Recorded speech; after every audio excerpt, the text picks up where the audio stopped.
Today's Toy Spot, we are having a look at the Hasbro Marvel Ultimate Spider-Man Web Warriors Iron Spider.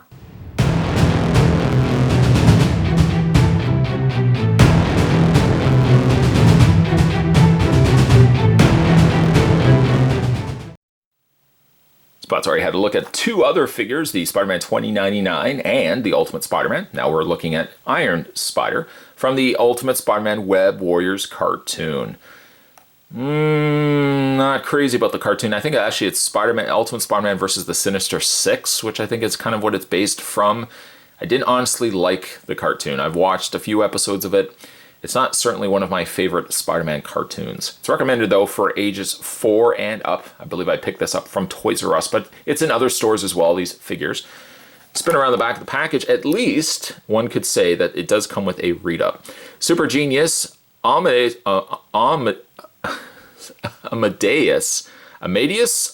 Cho, I think that's his name, suits up in a powerful high-tech battle armor made by Tony Stark himself to become Iron Spider. To check out more from the folks over at Hasbro, head over to hasbro.com/Spider-Man. They didn't actually put any hyphen in Spider-Man, they just gave you Spider-Man, which is actually usually how I normally spell, or at least used to spell Spider-Man. I didn't put a hyphen in there. It seems odd to put a hyphen in between Spider-Man, but that's just me. Spot's going to take a break, though, get this opened up. When we come back, though, we're going to get a better look at the Iron Spider from Ultimate Spider-Man Web Warriors. There's more heading your way. Don't go anywhere. Further dismissing my belief that these were all the same mold, let me just move Iron Spider-Man to the side.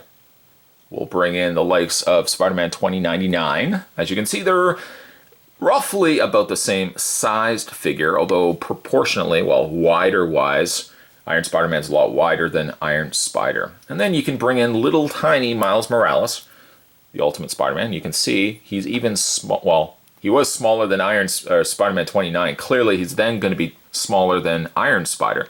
There's the three figures that we've had a look at. Let's go ahead and move these two out of the way. Spot's already done a review of those. Go check them out. Let's have a look, though, at Iron Spider, which actually I've always loved the Iron Spider costume. And I think it does well here, though QC issues, that would be quality control issues, ladies and gentlemen of the jury. Quality control issues still somewhat plaguing these figures. It's a little bit more prevalent. It's a little more obvious here in Iron Spider.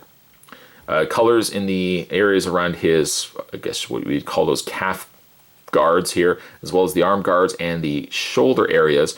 Anything that's basically on his limbs is a completely different orange than the color orange that's in, or color yellow that's in his chest area here. It's a much lighter yellow. These come across a little bit more of a warmer yellow. It's also the same coloring. The chest area, that is the same coloring as his eyes, which I unfortunately have to say is one of the more goopier messes when it comes to QC issues. That would be quality control issues. The paint has completely overstepped its boundaries past that of the clearly sculpted in area of the eye. Just looks like the paint has decided it's going to go on a trip. It's leaving the confines of the sculpt of the eye. It's decided maybe it's going to join this eye over here, because this eye over here isn't the greatest either. It's also a little, I got some flecking or some remnants, something residually sitting on the lower area, I guess the abdomen area or thorax area of the spider emblem. I got a couple of little specks here. The paint, yellow-wise, this isn't so bad, but the paint here doesn't feel like it really could use another coat. Not that he would use another coat. I don't think he's chilly, but it could use another coat of paint, as it doesn't look like it's completely finished. As for the back, kind of the same idea, really. A lot of paints just kind of missed their marks, so to speak.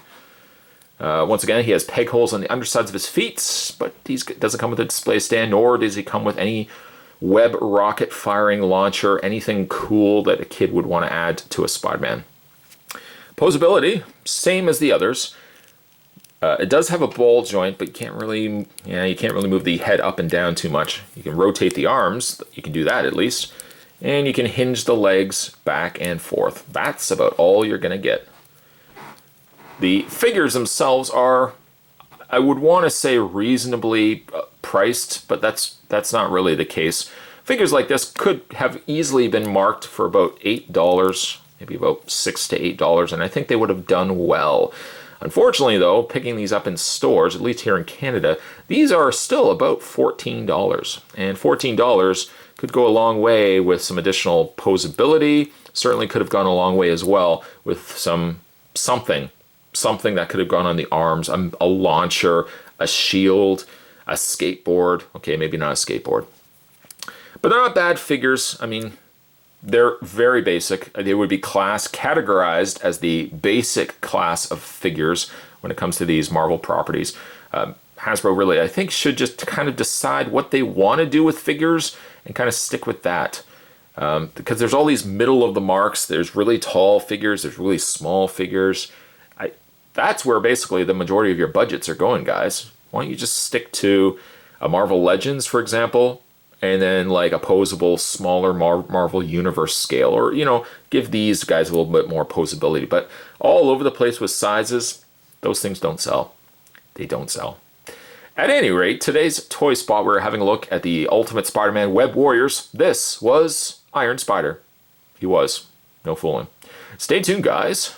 Spot's got more videos heading your way. As always, thanks for watching. See you next time.